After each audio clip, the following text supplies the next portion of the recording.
नमस्कार, सी न्यूज भारत में आप सभी का स्वागत है। मैं हूं आपके साथ रचा सिंह। वक्त हो चुका है न्यूज बुलेटिन का।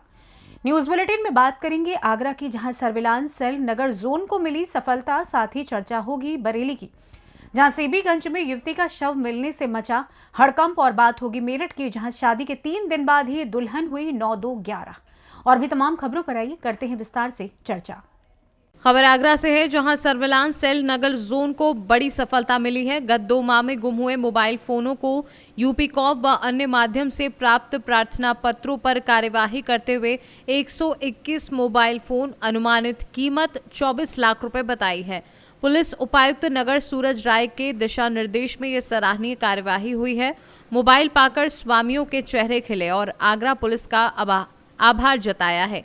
टीम में प्रभारी सर्विलांस सेल अंकुर मलिक और प्रभारी एसओजी हरीश कुमार सहित अन्य लोग शामिल रहे। और क्या इसमें जानकारी? देखिए, सर्विलांस सेल नगर जोन के द्वारा पिछले 2 महीनों में जो नगर क्षेत्र में जिन जिन लोगों के मोबाइल गुम हुए थे या मिसप्लेस हो गए थे, उनको बरामद करके आज सभी मोबाइल स्वामियों को उनके मोबाइल फ़ोन सुपुर्द किए जा रहे हैं। कुल 121 मोबाइल फ़ोन इस प्रक्रिया में बरामद हुए हैं और इन मोबाइल फ़ोन्स की जो लगभग बाज़ार में कीमत है वो 24 लाख रुपए है।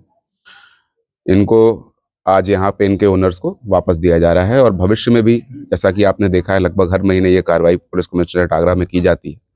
आगरा से सी न्यूज संवाददाता अनुज उपाध्याय की रिपोर्ट। बरेली सीबीगंज थाना क्षेत्र के बड़े बाईपास पर परधौली चौराहे के पास सड़क किनारे एक युवती का शव बरामद हुआ है। सीबीगंज पुलिस के मुताबिक शव कहीं और से लाकर यहां पर फेंका गया है। शव के हाथ पैर बंधे हुए हैं। अभी युवती की पहचान नहीं हो पाई है। हत्या की आशंका जताई जा रही है। मौके पर फॉरेंसिक टीम और उच्च अधिकारी सहित इंस्पेक्टर सीबीगंज राधे श्याम घटनास्थल पर मौजूद हैं। युवती की शिनाख्त नहीं हो पाई है। प्रथम दृष्टया बॉडी को देखने से ऐसा प्रतीत हो रहा है कि युवती की हत्या कहीं और की गई है और बॉडी को यहां फेंका गया है। दिनांक 30 जनवरी 2024 को थाना क्षेत्र सीबीगंज के परधौली गांव के निकट हाईवे पर एक शव बरामद हुआ है। प्रथम दृष्टया इस महिला युवती जिसका शव बरामद हुआ है, उसकी उम्र लगभग 24 से 25 वर्ष है। इस महिला युवती ने नीले कलर की जीन्स पहनी है और ब्राउन कलर का हुडी, जो कि स्वेट शर्ट होता है, वो पहना हुआ है। और प्रथम दृष्टया ये लग रहा है कि इसको कहीं और हत्या करके यहाँ पर हाईवे के किनारे इसको डंप कर दिया गया है। आसपास के सीसीटीवी कैमरा दिखवाए जा रहे हैं और आसपास के सभी जनपदों से सूचना एकत्रित करवाई जा रही है कि वहाँ पिछले 2-3 दिनों में कोई गुमशुदगी पंजीकृत हुई है या नहीं। शव को पोस्टमार्टम के लिए भिजवा दिया गया है। अग्रिम विधिक कार्रवाई थाना सीबीगंज में की जा रही है। बरेली से सी न्यूज संवाददाता बीएस चंदेल की रिपोर्ट। कलेक्टर माके ने कहा कि बोर्ड परीक्षाओं को लेकर कलेक्टर प्रतिनिधि नियुक्त कर दिए गए हैं तथा जिले में बोर्ड परीक्षाएं नकल विहीन संपन्न होंगी। बता दें कि माध्यमिक शिक्षा मंडल मध्य प्रदेश की ओर से बोर्ड परीक्षाओं की डेट्स की घोषणा की जा चुकी है।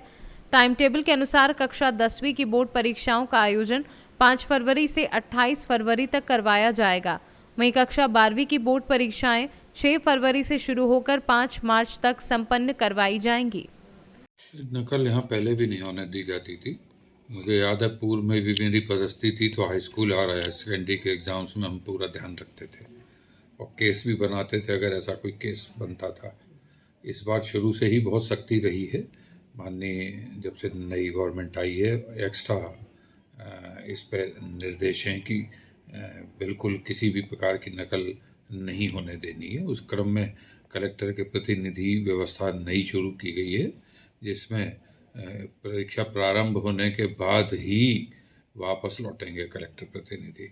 कुल लगभग 19,000 साढ़े 19,000 परीक्षार्थी हैं, 19,820 to be precise. High school के 11,255, हायर सेकेंडरी के 8,572।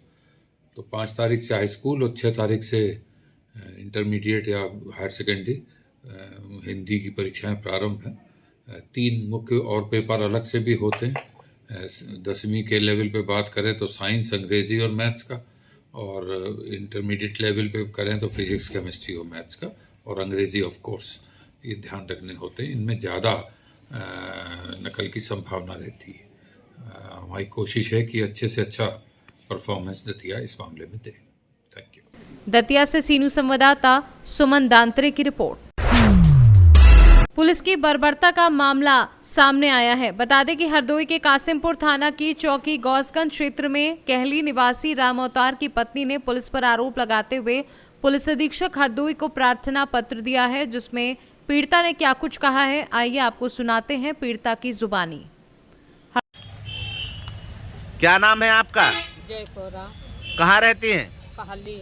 क्या घटना हुई आपके साथ? हमारे चौकी वाले 3 बजे रात को उठा रहे हैं। हमारे आदमी कहीं। क्या नाम है आपके पति का? राम अवतार। कहाँ की पुलिस उठा ले गई थी? गौसगंज की। पुलिस ले गई तो क्या हुआ तुम्हारे आदमी के साथ? काहे ले गई पुलिस? हमारे आदमी को बिना खतूर मारा हन, मारी बहुत पुलिस वाले ने मारा हन बहुत। फिर क्या हुआ? फिर धुआं छोड़ के नहीं। इसकी कहीं सूचना आपने दी है? सूचना आपने कहीं दी है? कप्तान साहब थे। कोई आपके घर जानकारी लेने पहुंचा? नहीं। आपके घर कोई जानकारी लेने पहुंचा? नहीं। आपके पति की तबीयत कैसी है? बहुत खराब तबीयत है, वहाँ मारा कूटा है ना, और बहुत तबीयत खराब है। जो हमारे पति को कुछ होएगा तो हम भैया उन्हें फांसी लगाएंगे, जहर हम मर जाएंगे यहीं। तो इसकी जिम्मेदारी किसकी होगी? हरदोई से सीनू संवाददाता आशीष गुप्ता की रिपोर्ट। खबर मेरठ से है, जहां शादी के 3 दिन बाद ही दुल्हन ससुराल वालों को चकमा देकर फरार हो गई। दरअसल शादी के 3 दिन बाद चेकअप कराने डॉक्टर के पास गई दुल्हन के गर्भवती होने की बात जब पति को पता चली तो दुल्हन पति को चकमा देते हुए मौके से फरार हो गई। वहीं पीड़ित पति ने एसएसपी ऑफिस पहुंचकर न्याय की गुहार लगाई है। पूरा मामला मेडिकल थाना क्षेत्र का है। क्या नाम है आपका? मुक्ता शर्मा। एसएसपी ऑफिस आई थी, क्या था मामला? मामला ये था कि 25 तारीख को मैंने अपने बेटे की शादी करी थी लोनी निवासी सीमा से। उसकी माँ का नाम अनीता है, बाप उसके है नहीं, एक भाई है एक भाभी है उसके।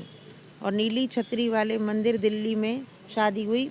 पहले 24 की शादी थी, लेकिन उन्होंने पोस्टपोन करी शादी, ये बताकर कि हमारे घर में जो हमारे चाचा की मौत हो गई है, इसलिए उन्होंने शादी 25 को मंदिर में रखी, घर से ना रख के मंदिर में रखी। उसके बाद हम लोग चले गए मेरठ से शादी करके, उसको लेकर घर पे आ गए। 25 को शादी करके लाए। 28 की सुबह उसने बोला कि मुझे पेट में दर्द है। उसे मैं लेकर बैंक कॉलोनी स्थित मैडम सीमा अग्रवाल हो के अस्पताल में लेकर आई। वहाँ पर उसके चेकअप हुए, अल्ट्रासाउंड हुआ। उसके बाद मैडम ने मेरे को उसको केबिन के बाहर भेज के मुझसे बोला कि तुम्हारी बहू प्रेग्नेंट है और उसके पहले भी ऑपरेशन हुआ है, इसलिए उसने सोचा मेरी पोल खुलने वाली है, तो वो अस्पताल से भाग गई। उसके बाद मैं नौचंदी थाना में रिपोर्ट दिखाने गई, तो वहाँ का जो थे उन्होंने मेरे साथ बहुत दुर्व्यवहार किया कि तुम ऐसे शादी करके लाई, तुमने मंदिर में क्यों शादी करी। तब मैं फिर कल गई तो मैंने कहा क्यों मंदिर में शादी नहीं होती, क्या तुझे करनी है तेरी कराऊँ, मैं रजिस्टर मैरिज करके लाई हूँ, ठीक है, मैंने कोई ऐसे कोई मेरठ से सीनू संवाददाता जावेद अब्बासी की रिपोर्ट। फिलहाल न्यूज बुलेटिन में बस इतना ही। देश दुनिया की तमाम खबरों की जानकारी के लिए आप देखते रहें सी न्यूज भारत। हर खबर आपके साथ, आपके हाथ।